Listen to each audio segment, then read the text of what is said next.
Thank you for joining me today on Tennis Volley Talk with Brian Danielson. Hey, today what I'm going to be doing again, I'm going to be having a little bit of a co-host help here with my tennis cohort, Rob Small, that's been in several tournaments with me over the years from Elk River and everything. So with that, we're going to be talking some tennis. We're going to be talking about just the finished Cincinnati, some of the ones that are going on right now, and then talk about kind of the surprising of what's going on with the U.S. Open with some names there. So, Rob, thank you for joining me here on Tennis Volley Talk today.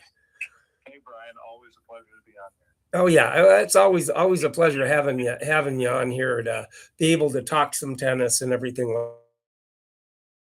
And Arthur Fields, 6'3", 1660 over Francis Tiafoe. So, boy, he must have really upped his game there in that last set there against Francis. Yeah, Francis had his chances in the first set, I think, and then, Fields ended up taking that, and then Tiafoe played amazing the second set, but then in between sets, I saw the trainer came out and was working on his back. And I was like, okay, let's see how this is going to go here. And then Tiafoe had a break point right away in the first game on Arthur's serve. And unfortunately, it was just kind of downhill from there. And, I just don't think I think his back was really bothering him because, the set before he won 6-1 and then he gets, basically baggled. It was tough to watch that final set. Yeah. And I didn't see all of it. I was doing some other things. But then, yeah, that's a shame that because and he's had back problems a little bit before that kind of sidelined him a little bit, too. Yeah. He was playing, he's had ever since I forget what grass tournament it was where he beat Fritz in the final, and ever since then he's been actually playing really well. And we'll get to another American soon, but our Americans are really coming on. Nakashima is playing lights out. Mm-hmm. Fritz is still solid, and I think he's finally feeling really good now because in Wimbledon he just wasn't himself. And you got Tiafoe, you got Werner Tien, who's been playing, pretty solid. Mm-hmm. So yeah, it's kind of exciting to see where women's tennis has been pretty good for a while, but for the men's tennis to finally catch up, it's exciting to see. Oh, it is. It really is. Finally, to have Americans that you can root for and everything like that. And then also, all of a sudden, CoCo Gauff found a serve. She found a forehand. She found defense. She found offense. And she beats Jessica Pegula 6-2, 6-4 in the final of Cincinnati. Honestly, if I blurt out Jessica Pegula's name and her silhouette, I would have assumed that was like a first round match. Literally, that's how well Gauff was playing. And like you said, offense, defense, serve. It didn't return a serve. It didn't matter. That's one of the best matches I've probably ever seen CoCo Gauff play since she's become a prominent pro. Oh yeah, and it's like she's been in such this quandary as far as forehand. The forehands, not getting power on the forehand, not getting direction. The serve was leaving her at certain times. But boy, she just was. Literally after the first match she had in Cincinnati, she just got better and better. And like I said, she just found the offense, the forehand, the backhand, the defense, chip and charge offense in that final, and you're going, what? Who is this? Who is this? It can't be CoCo Gauff. Oh man, I'll tell you what though, if she plays like that, oh yeah, she's definitely got a chance to win that U.S. Open, and I think she will be one of the favorites. And Pegula too. I was impressed to see how many times they went to the net. Mm-hmm. Because that's something you don't see a lot of men's unless they pull up the occasional dropper. Mm-hmm. Pretty much Alcaraz and maybe a few other players, do that a little bit more than normal. But sure, it was really cool to see. And Gauff was unbelievable. Yeah, she wasn't missing anything really. Barely. No. She just kind of like woke up and then she just took it, and that was it. She says, "I'm going to play today, and I'm going to show everybody what's going on." Yeah, I'll tell you what. When every shot not everyone, but pretty much almost every shot she took, she looked confident. She looked, like her footwork she's always had pretty good footwork. And she's such a great athlete where she can track down those extra balls and just make you hit. You know, we always talked about in high school, one more shot. Yeah, one more shot. One more shot. That's What right. she can do. Oh yeah. And then when you give her that slight little chance when the door's open, she's going to close it on you. Oh yeah, yeah, that's absolutely true. And then plus, you actually had the up and comer Sarah, the lefty, the like 5'2" lefty that beat Sabalenka. But of course, Sabalenka has been she's been playing lights out, but she's getting to these later rounds where she starts getting frustrated and gets a hiccup because people are getting her shot back. And so, you know, she ended up losing in the quarters, and that, you know, what a upset and what a win for her to be able to beat Sabalenka too. Yeah, I mean, it's kind of been interesting because Sabalenka, early on, when she started the year, she seemed herself, and she seemed herself in most of the early rounds, kind of like what you talked about. But pretty much from the round of 16 quarterfinals on, I don't, like, I've played like her before, like, not to her level, but, like, where I hit a good shot, and I'm like, there's no way they're getting that, and then all of a sudden they get it back, and you're like, what the heck is this? Yeah, you know, like, that kind of, you know, pisses you off a little bit. You're like, hey, what are we doing? Yeah. And I don't know. I think her biggest thing right now is clearly it's not her power.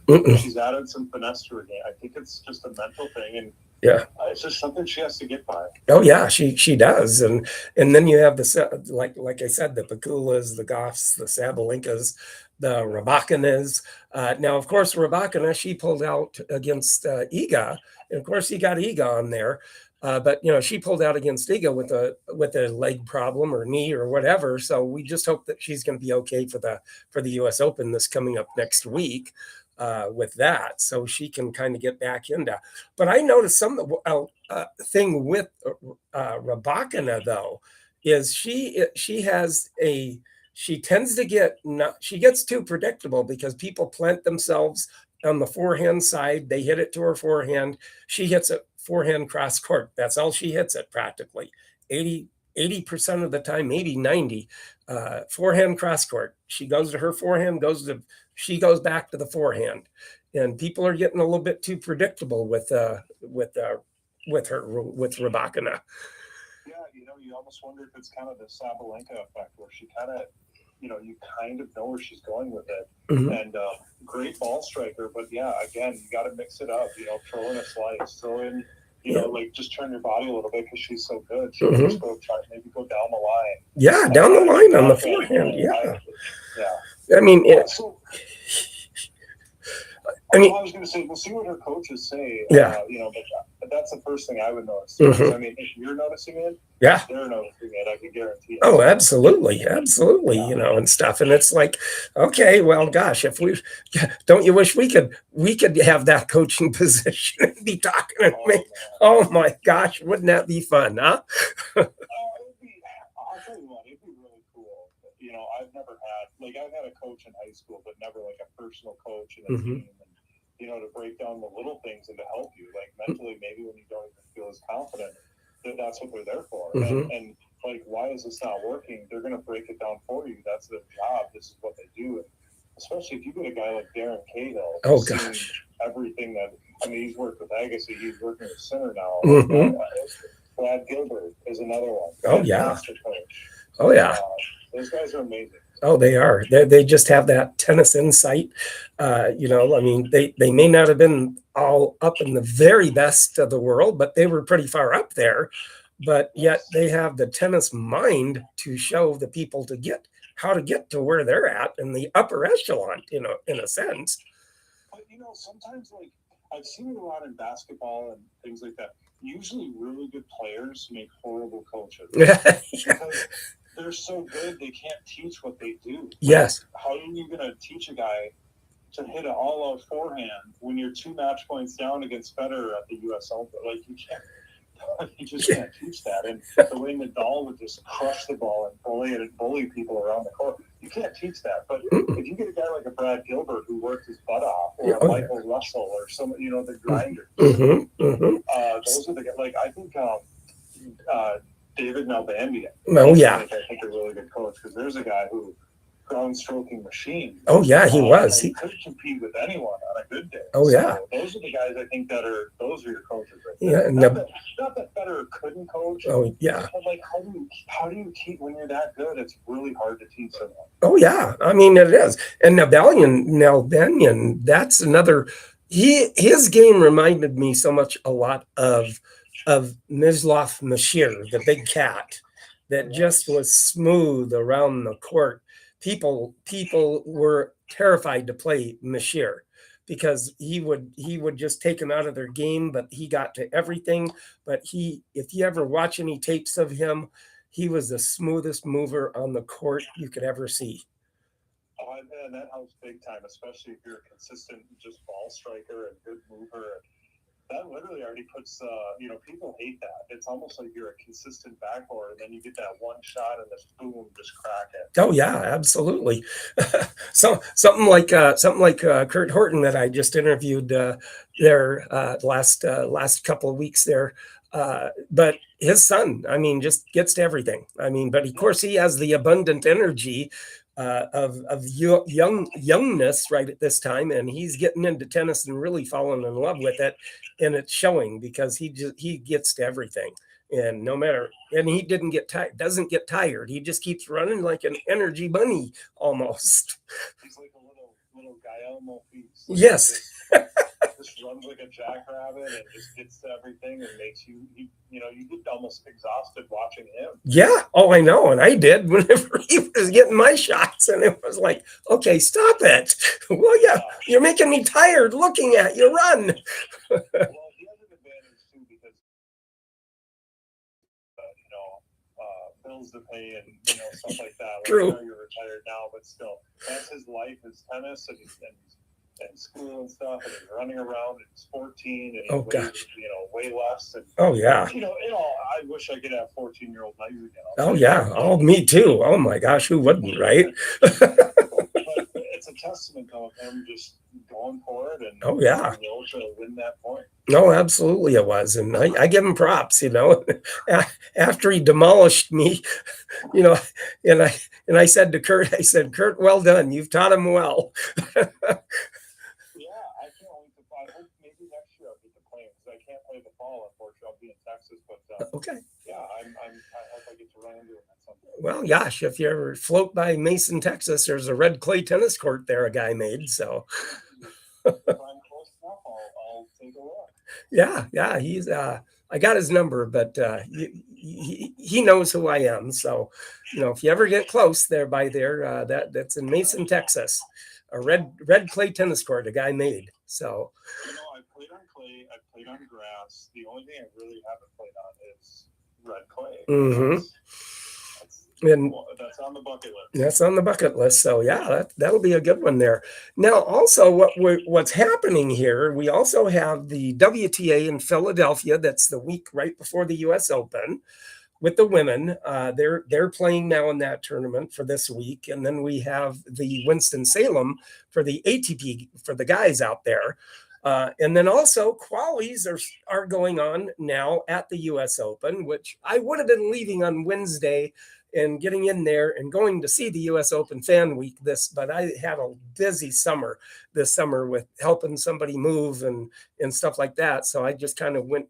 I forewent that. Even as much as I wanted to go, I had to forego the fans that I was there.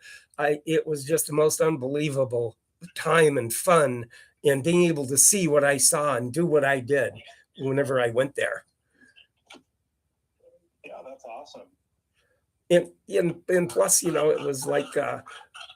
Also there today, I think they changed it, not being the first Saturday with the kids' day. I think they did it today for the kids' day, and then you get to go see them qualifying for the mixed doubles. But then also we have the big kind of that's opened up the U.S. Open draw. There's no Sinner and there's no Alcaraz. I'm excited to have him back. Unfortunately, we lose Sinner. Yeah.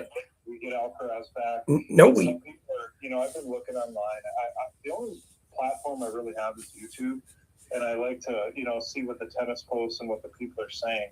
Yeah. And a lot of people are like, he has like no chance to win. He's just coming back. And I'm Yeah. like, well, if you've seen some videos I've been seeing, he's been hammering the ball. I know it's practice, but usually those pros hit 2 against 1. And if you want to work out, if anybody there wants to add a little bit of extra, get your heart rate going, put 2 people across from you and hit with them. Oh, yeah. Oh, absolutely. And I'm telling you, because the ball, it constantly comes back and you got to get ready. And Alcaraz was just cracking up, and the wrist seemed just fine to me. I think he could have played Cincinnati. No, he but probably I think he wanted that extra couple weeks of preparation. Now, if he does lose in the early rounds, okay, sure, he's been out. But he's so dang good. And he is. Working.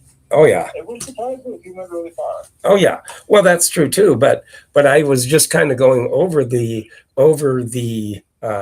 tennis channel at the Big T and looked at that, and I just saw the big kind of on the screen, no Sinner, no Alcaraz. So he might not be in the U.S. Open this time. So yeah, that's what it said. So I didn't hear it. I was watching it, but I couldn't get to it to finish up what they were saying because it didn't get to that part of it yet. So kind of with that kind of news, it's opened up the draw for a Fritz or a Tiafoe or Fields or Zverev or anything like that to open up that U.S. Open now. Or how about Mr. Tony trying to win 25? Well, that's true too, and that is another one that can be very easily. He's taking on and beating these guys, and he can float through with that opening up like it has. Okay, so I just read something. Carlos is playing in the U.S. Open. Oh, he is. Okay, well then he is playing in the U.S. So it's official. Okay, and he is playing mixed doubles well. with Serena, I believe. Yes, he is. So I just read that they're making a superstar mixed doubles team. It'll be interesting to see. I'm sure he'll have to use his speed. Oh yeah. She's, when you're 44 years old, I think she is. Yeah. Yeah. But there's another thing that kind of got ripped online is like some people don't like the U.S. Open mixed doubles format. I love it, and I've told people on there, not one person has argued with me. Has anyone said, I can't wait to watch the mixed open? Yeah. Like mixed doubles. Oh, yeah. Like the semis, the finals, even the first early rounds. Oh, yeah. The ticket sales for them are, unless if somebody big, like a Federer played it or something like that, not one person would be like, I can't wait to watch this mixed doubles match. Oh, yeah. So this is cool. Sabalenka and Djokovic. Oh, yeah. Pegula and Fritz. Oh, yeah. You got the defending champs, Irani and Vavasori. So. Oh, yeah. Yeah, the defending champs. Yeah. And exactly. And everything. So, but like you said, they're doing the qualifying. Yeah. And, when does, I don't know when that starts, but I will be watching. I think it's going to be Friday and Saturday. Yeah. Thursday, Friday, Saturday. I think one of those. I think it is. I think it's Thursday, Friday, and then the finals on Saturday. I think. That's cool. Are they still doing a race to 4 or something, and then or 4 game, not a race? Yeah. Race to 4, but I believe so. Set, right? I believe so. Kind of keeping it more short, but yet still you get to see some big names playing mixed doubles together. Yes. And what makes it really kind of nice to have that in the first part of the week where it's not really contingent. You're done with it. Then you go into the serious stuff like your singles and your doubles, men's and women's doubles. So it just makes it a lot easier to have that fun. And even though it's serious, it still is funner for that mixed doubles type of format to be played at the U.S. Open. And you still get to see some great teams playing mixed doubles.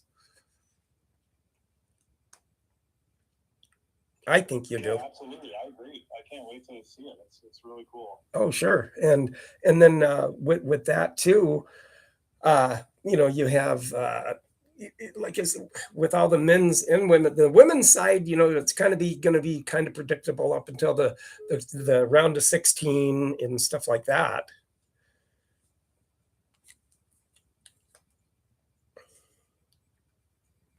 So hold on, something happened here.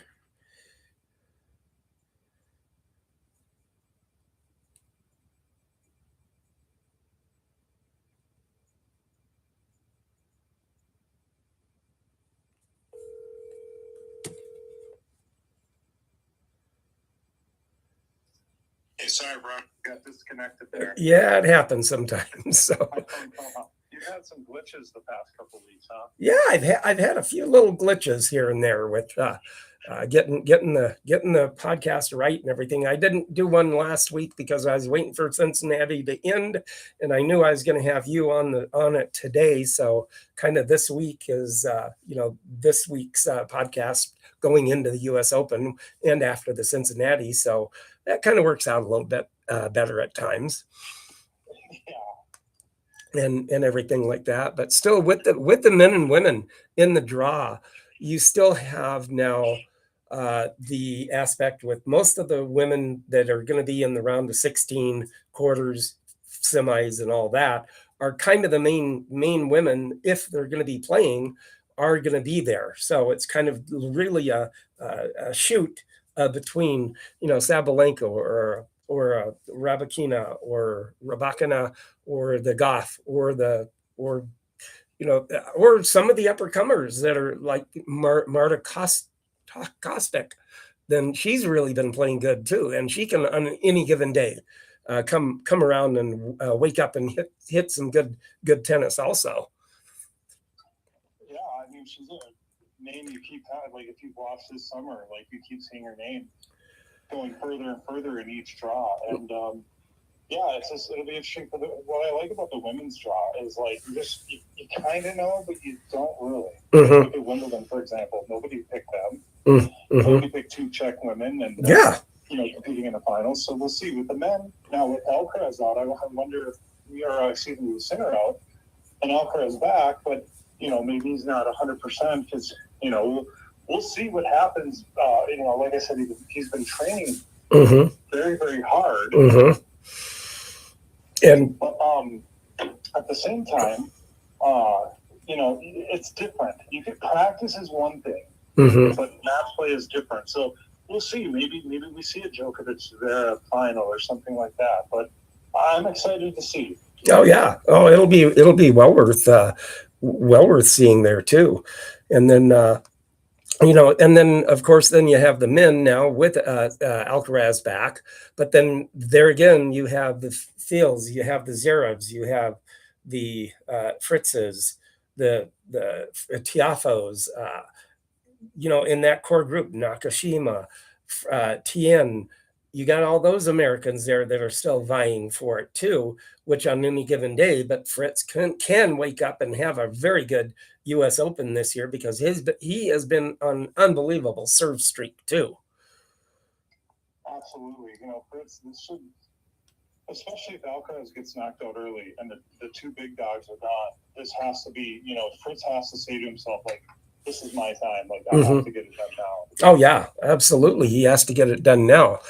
So if not now, it's not that he can't do it, but it gets harder and harder after that. When you have a healthy Sinner and a healthy Alcaraz, when was the last slam we had where those guys maybe weren't at their top level? You know what I mean? Oh, sure. And with that, you have then that kind of leaves it open with the Alcaraz that may or may not play good, and then you have all the others that have been playing good and that are within that mix to do something at a tournament. And then of course Zverev winning the French Open finally put it upon himself, put it on his shoulders, and said, "It's mine to win," and he did. Yeah, and then a strong showing at Wimbledon, getting all the way to the finals. And he looked for the first two sets. He, going into that second set tiebreaker, I'm like, is Zverev going to win this? Yeah. Oh, yeah. And then, of course, he just lost that tiebreaker. I wonder how the match would have gone had he won it. But you can't live in a world of if. Yeah, that's true. Sinners were Sinner and kept going, it's kind of crazy, though. If you were to tell me, 8-9 months ago, like, Sinner's only going to win one Grand Slam this upcoming year, I'd have said you're crazy. I would pick him to probably do two of these. Yeah. But Alcaraz took the first one. Yeah. And then Sinner just, the heat got to him at the French, which if he could have got past that match, I don't see anyone beating him. Oh, no. But then Zverev pulls it out. Sinner does win Wimbledon, but now he's out of the U.S. Open, unfortunately. But same with Alcaraz. If he gets knocked out at any point, he'll only have one Grand Slam this year. And sure. I did not see that coming. Yeah. Oh, yeah. Oh, gosh, yeah. And with that, in that respect too. But also, I was looking on social media with one of my accounts that I have, and they had some people that were driving, and they were given a little clip that they went to Charles City, Iowa, to the grass court in Charles City, Iowa. Which was really cool. And they said it was so wonderful to go and be there and play on the grass court. And they really had a good time. And it showed pictures of them hitting the ball and everything. So, it's so cool. Oh, yeah. I've been there 3 times. Mm-hmm. Every time I went, it was really fun. It's literally a Wimbledon court Mm-hmm. in a cornfield in Iowa. Yeah. Oh, and it's like the story of the guy in Mason, Texas. It's the only grass court. I mean, you said Wisconsin has a few. Yeah, Wisconsin has public grass courts for the public, and they got like 18 of them, something like that, 18 or 20, and all grass, but you got to wear white also there. Wear your Wimbledon white. Oh, geez. Okay, well, so in Charles City, they don't have the rules. There's one cool. I like playing at Charles City because it's only one court, Mm-hmm. and then you're surrounded by. It's kind of cool because there's dirt roads. Mm-hmm. There's Mark's house, Mm-hmm. and then there's a little bit of the farm, but then other than that, it's all green. It's Oh. all Oh yeah, cornfields. all cornfields all around. So Yep, and there's a really high umpire's chair, and it's all white fencing around. It looks amazing. It's something out of like a postcard or something. Oh, it is. It definitely is. And of course, I had the pleasure. I hit them with a message. It said also Wisconsin has some, and also I had privy at one time to play on one of 4 grass tennis courts in Baker City, Oregon. The guy made 4 of them, and I got the privilege of playing on one of those grass courts one day, gentlemen's doubles. So it was really a fun time to do that. Well, this is cool because in the United States, everywhere you go, it's hardcore. Mm-hmm. You get some clay sprinkled in. We're fortunate enough to have 4 free clay courts up here in Minnesota. Mm-hmm. We get to use them maybe 6 months out of the year, 7 if we're lucky. Oh yeah, 7 if we're lucky. Yeah. Yeah, but grass and red clay you don't normally see. So no, you really don't. Opportunity to do either one. Mm-hmm.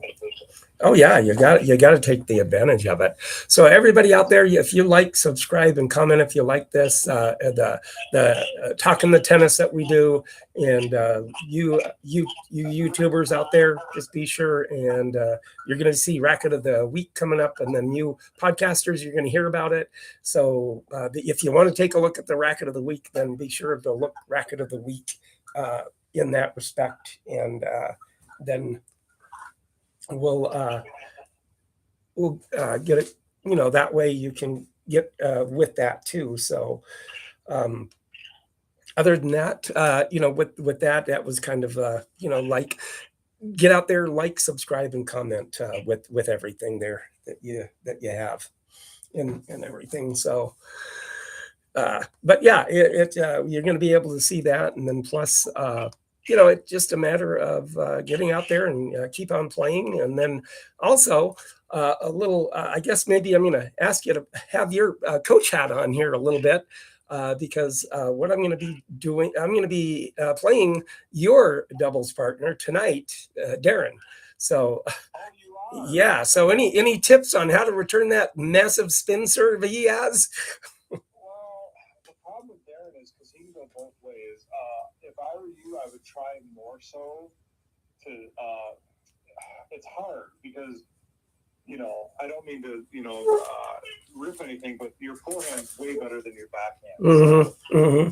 But I was gonna say if you kind of lean more towards the alleyway because he likes to hit that line, and the ball just sails away out of the court. Mm-hmm. I would try to take that away, but if you do, then he might go flat to the backhand, which is better though because you could just block it back. But that's what I would try to do because and obviously if he does a body serve, you just gotta kind of have a quick first step. Mm-hmm. Mm-hmm. Just kind of have a quick first step, and then once you get to playing. The thing with Darren is he could hit a drop shot, he could hit flat, he could hit high loopers, moon balls, he could hit hard, heavy topspin. He's got every shot in the book, but he does. I would get him moving. Yeah.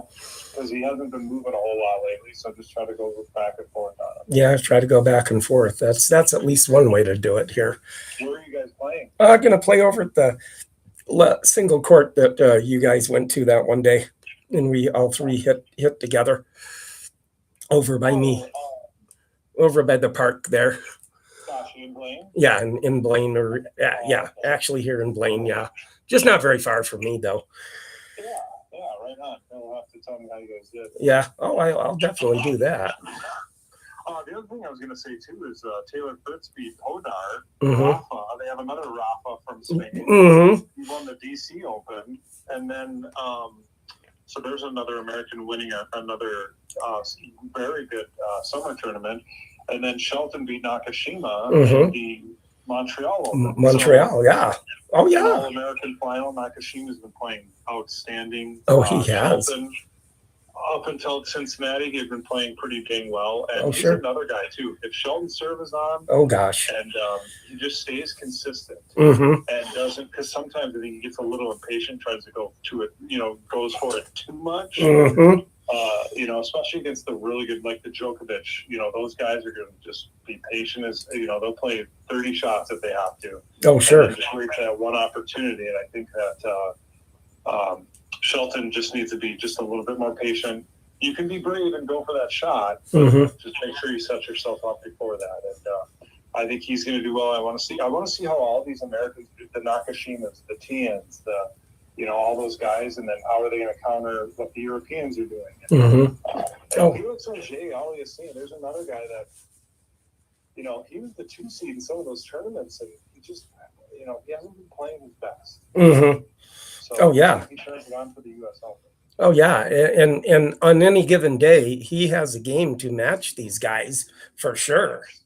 Absolutely, absolutely has the game to match that. And with that too, you have who else? Who do you think is going to win, or who do you think might win, or has a better shot at winning the U.S. Open this year? Oh man, this was hard because I want to see is Alcaraz. Because Alcaraz, it's not like he's been really patient with this comeback, and I know it's not match play, but you can tell he's I guarantee he's hitting with some top juniors. He's hitting with some really good hitting partners. I think he's trying to prepare as best as possible. So if he won it, again, this could go both ways. If he lost in the third round, I'd say, well, he hasn't been playing much. And then if he won the whole thing, I'd say, well, that's how good he is. So he's obviously a threat. Anytime you see Alcaraz's name, he's always a threat. Oh, yeah. And then the other two for me it's probably Djokovic, honestly. I think Zverev's got a shot, but on hard court, under the Arthur Ashe lights, the bright lights of New York City, Flushing Meadows, I think I would say Djokovic gets 25. And if you're Djokovic, you've got to go all in here, because if it come around to the Australian Open in 4 months, Djokovic is 4 months older. Yeah. Now he's approaching 40. And Sinner's probably going to be healthy. Alcaraz is going to be kind of more locked in. And then you got Zverev and Aliassime to deal with. And Cavalli's been playing really well. And Medvedev, too. At any moment, he could wake up. Yeah. He could wake up. And then you got the Americans that are coming out. Tiafoe's ranked 12th. Tian's ranked 15th. Nakashima's 17th. And that's not including 9 and 10 Fritz and Shelton. American tennis for the men's side is finally starting to do something good from when Isner played, and he was the highest ranked American. You just didn't have that many that were all that good except for Isner, the serve bot. And I don't know. We have 6 guys ranked in the top 21. I don't know if any other country has that. No, I don't think so. Italy has some. Italy has 4, and they're all pretty good players. But I mean, if these guys banded together, I know nobody really talks about Davis Cup anymore. But I'll tell you what, if we went out and got Shelton, Fritz, Tiafoe, Tien, like a Nakashima, a Tommy Paul, a Rajiv Ram, maybe to play doubles. Oh yeah. He could fit in with anybody really because he's so good. Other than maybe Italy, with Sinner injured. Bad for him, and I can't wait for him to get back because I love to watch him play. But we haven't won one since 07. I won a Davis Cup. Mm-hmm. That's true. Now, I think now I can do it because a lot of these guys are young and they're hitting their prime now. Tiafoe's a little older, but other than that, most of these guys these are the next gen. Man. Oh yeah, absolutely. Did you realize or know that they actually had Davis Cup here at Twin Cities in Target Center? They do. They did. They did. Oh, they did. Yeah, I watched it. They had Agassi. The Americans played the Swedes. Oh, back in the day. Back in the day, yeah. Oh, So, wow. Yeah, no, I was. That was a fun thing to go see because I got a picture of Agassi with his when he had long hair, and then Edberg and the Sweden team, and then a lot of the pictures of the American team too. So it was a good time to go there and be there for that. Yeah. That's awesome.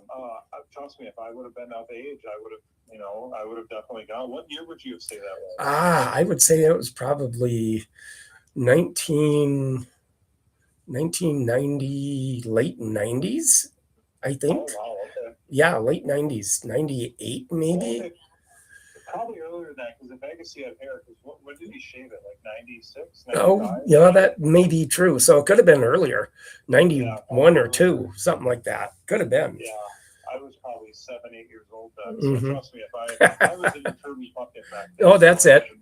That's it. But yeah, I wish I could get in a DeLorean and go back and watch it. Oh gosh, yeah, that was. Pete there too, or just Andre? Andre and Pete was there too. Oh man, yeah, that would have been. Yeah, now I'm jealous. Now I'm really jealous. Yeah, Pete was there also, and so I've just had the opportunity, but then I still have a possibility. I'm still trying to get with then researching, so I still have the opportunity. I Zoom with Tom Ocker, but that froze up on me, so I decided maybe not to do that unless I can get a hold of with another Zoom with Tom Ocker and then do that for one of my podcasts. But oh yeah, that'd be fantastic. It would, and it was starting out to be a real. But then it was either his phone ran out of juice, and then but I didn't feel right putting part of it in there. So. Right. But well, I'll tell you what, technology is great when it's working right. Oh yeah, absolutely, and I'm so glad that the technology was perfect whenever I interviewed Stan Smith on Zoom. So. Oh, no kidding. And the Murphy brothers, or the Jensen brothers. Oh yeah. Lucas Murphy, and then you got some amazing guests on. Oh yeah, and it's been just a fun way to be able to do that. So, with that, I even have a Rick Leach that actually is coaching Nakashima, I believe. Oh wow! Yeah, and you can see the difference. Like Nakashima's been playing really well. Oh, he has, and then I actually have his number. I texted him. He got back to me too and said, "I'm a little busy right now, but I have not time for the podcast." But we're getting ready for the U.S. Open, so so that would have been a good one. But I do have another few that I'm trying to get a hold of, or try to find a way to get a hold of, and hopefully they'll come to fruition. Even though it can go either way with Zoom or phone call, but some of them have been just more relaxed with going with the phone call interview, which doesn't bother me either way. I mean, I'd like to do the Zoom, but they kind of tend to, let's just do a phone interview. I did that with Roscoe Tanner, which still ended up being a very good interview. But he said, "Oh, I'm just not tech savvy, so we'll just do the phone." And I said, "Okay, well, let's do it that way." So then that's whenever I got the Roscoe Tanner. So all of you guys out there, Roscoe and Brian Teacher, Mel Purcell, Vince Van Patten, all you guys, Dick Stockton, Brian, got everybody that I've been able to talk to. Thank you for so much for joining me with my tennis podcast, Tennis Volley Talk, and I've managed to just put my feet to the ground and just research what I could to get those names, and it's been a really fun journey. And so far, to be in my 4th year has been such a fun thing to do for me. Yeah, absolutely, and pretty crazy to get some of those guests who just, I bet you ever in your life would have never assumed all these years later you'd be talking to them. Yeah. Your podcast. Oh yeah, and it just makes it so much nicer. So yeah, if you everybody out there, like, subscribe, and comment if you like those kind of interviews that I do over the phone with the pros that I've talked to, or the Zooms. Let me know. With that, like, subscribe, and comment with you podcasters out there, and with the Racket of the Week is going to be coming up here really soon, really quick here, and. That'll be coming up, Racket of the Week. And so, that way you learn a little bit of history along the way too, and which I like doing also, and letting people know about the history of the rackets that would have been put away in the trash or burned or something, but I have some of them. So that just makes it even better. Yeah, it's cool to go back in time and see what they used and what the top racket was. Oh, sure. With that, it is. And with that in mind here, what we have today, we have it's called the Ace racket, the Ace. And then it's probably made of maple. It's really strong and sturdy, but it's actually a Wright-Dixon racket. And then it has the old gut strings in it here too. It's actually all strung. It's no bones, but it's getting worn. It looks like it's almost ready to break. But so yeah, just don't hit the ball hard with this one. Anyway, but yeah, this racket here is probably right around probably about 1920, 1930s racket. That's been around, and I ended up getting it, and one of my better finds also that I've been able to get. So, and it's been fun collecting these rackets like this. But anybody that wants to take a look at it, you YouTubers, you're seeing it right now, and then you podcasters, if you want to take a look at it, then be sure and go to my tennis podcast, Tennis Volley Talk, if you want to take a look at it also. So, it's a very good racket, still very straight. It's not even warped at all. The head of the racket's just really straight also. So a very good racket, very nice, very hard wood. And it's, let's see, it says Wright-Dixon, made in the USA with that. So yeah, made in the USA of all things, right? Well, us in Australia were the dominant. We had the dominant men's and women back in the day. Men's and women's players. So. Oh yeah, absolutely. That makes sense. Yeah, and then Wright-Dixon actually is the company Wright-Dixon. They actually then came into existence. That was actually founded in 1871 by a baseball Hall of Famer. For the Boston Red Sox, George Wright, and then businessman Henry Dixon. And now the company became a back in the day too, but also it was known for its precision craft manufacturing of the finest tennis rackets back in the day. And then the late 19th and 20th century, its lawn tennis equipment received the greatest acclaim 25 times between 1886 and 1916 for the All-Comers Championship, and that champion wielded the Wright-Dixon racket also. And then the Wright-Dixon was used as the U.S. champion, the Wright-Dixon tennis ball, actually. They did tennis balls too. And that was then used for the U.S. championships every year for 60 years, beginning in 1887, and that's whenever they used the balls for that long. But yeah, Wright-Dixon just has a very storied history with the USA and making the fine precision tennis rackets of that day. So everybody like, subscribe, and comment if you like the tennis rackets. Be sure and take a look at them on Tennis Volley Talk. And then with that too, you like, subscribe, comment, and if you want to take a look at it, go to my Tennis Volley Talk and take a look at the racket, because it's pretty nice racket still. Now with that too, now on the women's side with the U.S. Open coming up, I mean, you have so many women out there right now that can take it, but the odds-on favorite will probably be either CoCo Gauff or Aryna Sabalenka. If they're on the opposite side of the draw, then who knows?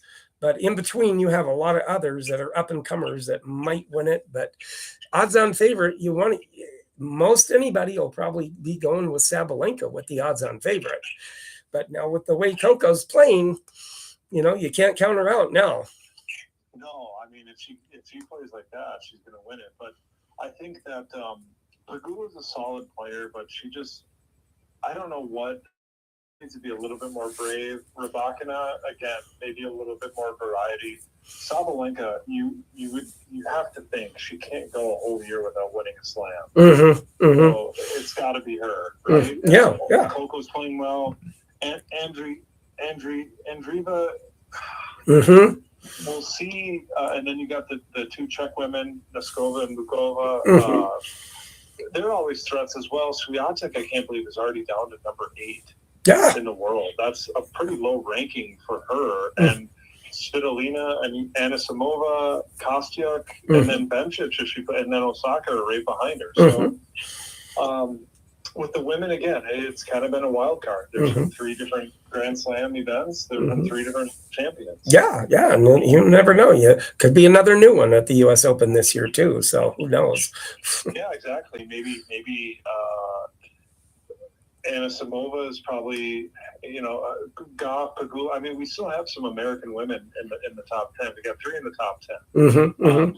But I have to think Sabalenka cannot go a whole year and not win a slam when she's healthy. So I'm picking her. I hope her and Gauff meet in the final. Oh, that'd be something. That'd be a great final. Very good one. They're not in the same draw. Oh gosh. And the same side of the draw and match up in the semifinals. That would be really too bad. Yeah. Of course, then with Sabalenka, she could have a little bit of why she's, kind of not quite focused like she had been in the last. It could be the engagement. Yeah, it could be, and that happens. We're human machines. Mm-hmm. So yeah, if there's something personal going on, whether it be really good or really bad, it can take your focus away. But I think now that this is it, because then if you're going to wait for another Grand Slam, sure, there's some great year-end tournaments, mm-hmm. but this is the last Slam of 2026. So to win this one, it's a long wait. Excuse me, it's a long wait until Australia to try to win another one. Mm-hmm. Oh yeah, for sure. So my pick is Sabalenka, Gauff in a close second, and then distant third, probably Rybakina, but we'll see. Mm-hmm. We just had a guy gave us a wave on the chat here. Royal Boxing, it looks like. But anyway, hello to you. Thank you for being on and listening to Tennis Volley Talk with me and my co-host, which is always fun talking to you. With not only that we get to talk tennis, but we get to kind of give the breakdown of what we think of the tournament coming up, and then gives me the motivation to keep trying to get these people, the pros that I've been talking to, that I've talked to, and hopefully getting others that I will be able to get, which always has been a fun journey for me to get those guys too. Absolutely. So, all right, Brian, same question to you. Who do you pick for the women? My favorite right now, the odds on, with a possibility, I'm going to just go out and I'm going to say CoCo Gauff winning it. And I don't know, it could be CoCo and somebody, but if Sabalenka and CoCo are on the opposite draw, that's almost a good enough time to have them meeting in the final, and then CoCo taking it. Absolutely. If I was her coach, I would encourage her and say, hey, let's lock in for one more Grand Slam, and then we'll take it as the rest of the year comes. But yeah, let's put everything we have right here into New York. Oh, sure. And Sabalenka, lately with some of the losses that she's had, what she kind of comes into those matches like she has the confidence, she has the game, she has the power. But once the people don't let her push them around and start getting her shots back, that's where she gets a little frustrated too. Right. So, and Goff is really good at doing that. Mm-hmm. Just kind of keep the ball in play and just boom, just fire in that one shot. So. Oh yeah, it is. It's something. Who do you think is going to make the final of the men? For the men, I am gonna say, on the men, maybe a dark horse. A dark horse is going to be Fritz, I think, and in a possibility, it could be, there's just no counting out Djokovic because he just plays good all the time in New York anyway, and without having center there and facing. It could be Fritz or it could be Djokovic, but then again, you got to watch out for Zverev and some of the others that the Italian guys that are playing so good too. All of a sudden, I think it's going to be the champion. I think will be either Zverev, Alcaraz, or Djokovic. I don't see anybody else taking it. I mean, Kobali's played well, but in a 5-setter, would I really take him over those 3 guys I just mentioned? Mm-hmm. Probably not now. Auger Aliassime has been just too inconsistent, and Sinner's out. So yeah. That leaves Damonauer, who I don't think he's there yet. Good player. Oh, very good. I think he's more kind of like a quarterfinal, like get to the quarterfinal type. Mm-hmm. Medvedev could. I mean, who knows what he's going to do? He could lose the first round or win the day. Oh yeah, absolutely. Shelton and Fritz, like you said, like they've been playing well. I think Shelton maybe just a little bit more, just because he's got such a dominating serve, and it's a lefty serve, so a lot of those righties are seeing it at a different angle. Oh, absolutely. And then Arthur Pease, he's been playing. He's got, after he came back from injury, he's just been playing lights out, really, and just a strong guy on ground strokes too. Right, and then you got Hodar. He's been making splash. He took a big splash this year in the clay court season, and it's carried over into the hard court season. And then Cavalli. So Cavalli, Musetti's been. Musetti at the beginning of the year, he was playing amazing, and he was up 2-0 on Djokovic in Australia. Djokovic said, "I thought I was going home." Yeah, and then unfortunately he got an injury there. Bublik's always fun to watch. Oh yeah, you got the young men, Tien, Nakashima, Tommy Paul, those guys. And they're Menchik. Yeah, Menchik. Oh yeah, he can catch serve too, hot serve all of a sudden too. Because man, if he gets his serve going, a lot of people just can't do it, can't return it there. And the one person that I would like to see come back, but he tends to get more injuries than not, is Riley Opelka, which is one of the serve bots out there. And he has such a game and such a serve, but he tends to be injured so much. And he's like, oh my gosh, if he could be healthy, I think he would go a lot further in a lot of tournaments. Yeah, I agree. I hope Riley makes it back. Another guy too is like a Stefano Tsitsipas. He's got beautiful strokes.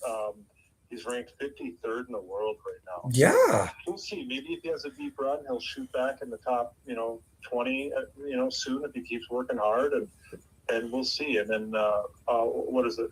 Furry? He had that deep run at Wimbledon. Yeah, Wimbledon too. Surprised some people. Yeah. And with Tsitsipas though too, it's like, he actually finally won a tournament, and that was the first tournament he won in like 17 months, a year and a half, something like that. I was really happy for him. Oh, I was too. I know sometimes he comes off as kind of a jerk, but he's also been through a lot. And, we'll just see what happens. But he's one of the guys too, where if his A game ever shows up, he's a great player to watch. His strokes are beautiful, and you've seen them firsthand. Oh yeah, oh yeah, right up on center court in Arthur Ashe, right there. Yeah, exactly. Five rows back from the court. So yeah, It was amazing seeing that. Absolutely. to be able to see who I saw that particular day. I saw who I saw, and I just planted myself there and didn't leave. I couldn't leave. No. Did you see Djokovic too? I did see Djokovic and Zverev both hitting the ball. Oh, man. And that's pretty amazing to see in that court level. oh yeah.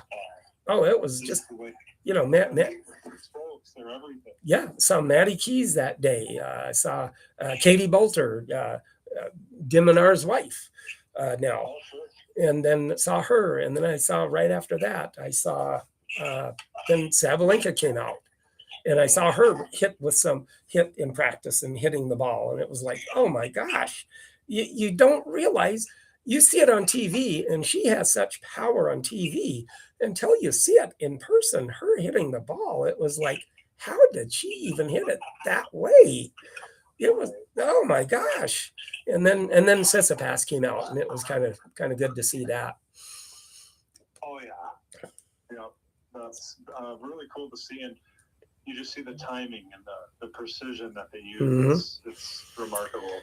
And also, must we not forget, going to plug in here for the tournament coming up in September. If anybody's going to be going out there, anybody close by, Elk River, Minnesota, in the third week in September, bring up the sign-in sheet and put your name down for singles or doubles for the third week in September for the fall classic at the Elk River Tennis.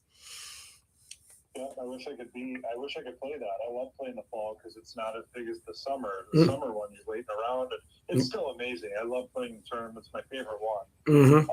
But the fall might be even more so than that. That might be my favorite as well, just because of the weather's a little bit cooler, and just the sheer size of it is cut probably even more than in half. So. Mm-hmm. Oh yeah, absolutely.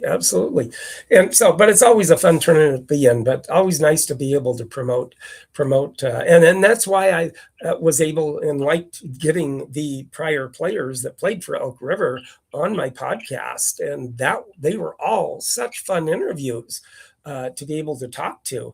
And then Kurt Horton was what a great interview I had with Kurt Horton, and appreciate it so much that you were able to get on the podcast, because he had actually just played with Ava Nelson in the Pine Tree Apple Classic doubles, and they lost in the third set tiebreaker. So. Ooh, that team must have been good to beat that. Yeah, I think it was one of the pros, the tennis pros in the city someplace. I can't remember who, but that beat him. Played Ava one-on-one? Has what now? Has Kurt Horton Nelson one-on-one? No, they didn't play. Not with that. That was their second year playing.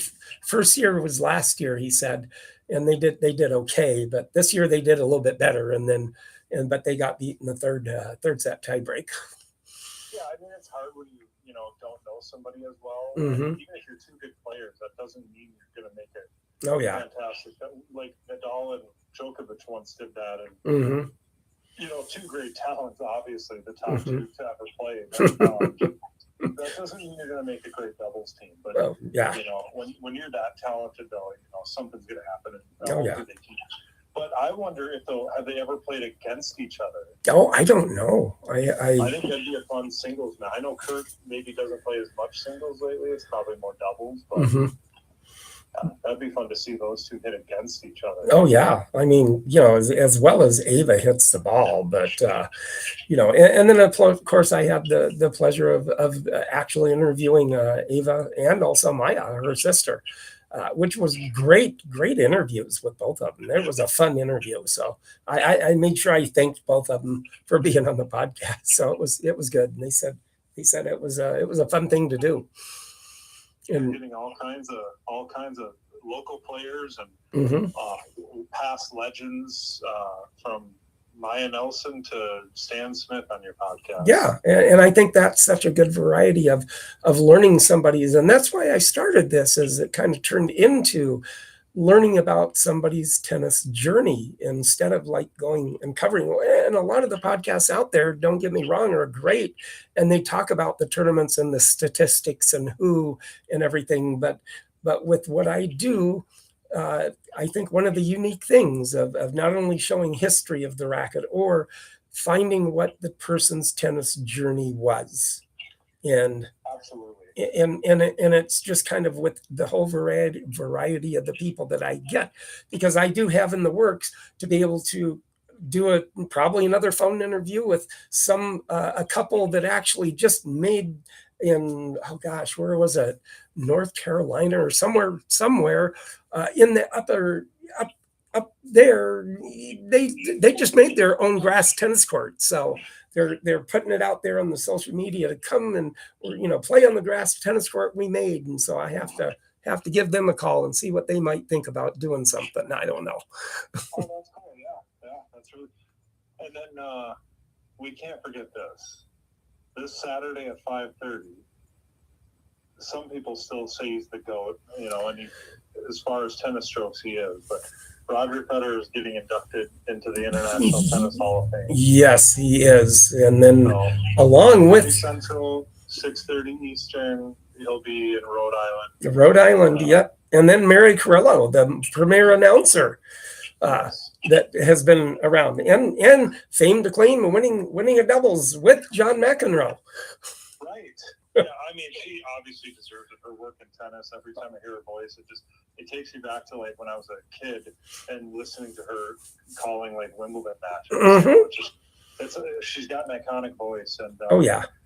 Obviously, so they said when tickets went on sale, it sold out within just probably a couple minutes. Oh yeah. Yep. Anytime you have Federer coming around. That's true. And Nadal's is going to do the same thing, and Djokovic right after that, and Serena after that, and Venus. Mm-hmm. Oh, God. Talked about that on his podcast. The amount of names that are going to be eligible soon. Obviously, Serena has to wait now because the more she plays. Yeah. I think it's 5 years you got to be out of the game. Mm-hmm. Mm-hmm. So with that, it's just always a pleasure to be able to get out here and talk some tennis and kind of do what I do. And it's just been such a joy for me to be able to give that aspect of having somebody tell me their tennis journey with my podcast, which like I said, don't get me wrong, with all the podcasts out there, I think mine's a little bit more unique than some of them out there. So that's why I do it. Absolutely, yeah. And we just and what's kind of cool is like people of all levels play tennis. You know what I mean? It can be the recreational player, the club player, the college player, and then it just goes up from there. And I think so many people, and it's a worldwide sport. So the popularity of it, and hopefully in the United States, it's kind of coming back. Because I know it went away, but how cool to hear people's journeys, because everyone is just a little bit different. Whether they're a Stan Smith or a Joe Schmo who's good in his own city. It's really cool to see how those people started and what their passion is, and maybe what their favorite player was or whatever their journey is to get there. It's all a little different, but it's really cool to hear. So yeah, any of the pros that I've talked to prior thank you so much. Tim Mayotte, another one I interviewed. So thank you, Tim. A great interview with that. Pat Dupre, thank you very much. It's just been an honor to be able to talk to these guys myself, because they're the ones that paved the way for me. And then the Djokovic's and the Nadals and the Murrays and the Rogers paved the way for you guys, for your generation to grow up on and get into tennis when you did and all that. Yeah, it's funny hearing the differences. Like, we'll hear about like who your hero was when you were young, and then mine was Pete Sampras, and same with Djokovic and probably Federer and stuff. And then all of a sudden now these kids are like, well, Djokovic is or Nadal or Federer, and then soon it'll be Alcaraz is my hero. And I know. It just keeps paving the way for everybody that getting into tennis when they do. And you're lucky because you got to see the Johnny Macs and Arthur Ashes. Oh gosh, yeah, I got to see a lot of those guys. And some in person. Yeah. And now you're getting to see all these legends today. Oh yeah, and it's like it just an amazing tennis. What tennis has brought me over the years to be able to bring me to where I am now, to be able to do this. So, all the people and all the prior pros that I've talked to, learning their tennis journey, having you tell such a joy, and thank you so very much, everybody that I've been able to talk to and have them tell their tennis journey. Just has been so fun and so good to do, and I still got more that I need to try to get. So all you guys, all you guys out there that I've interviewed, just be sure and try to get me some names. Yeah, no kidding.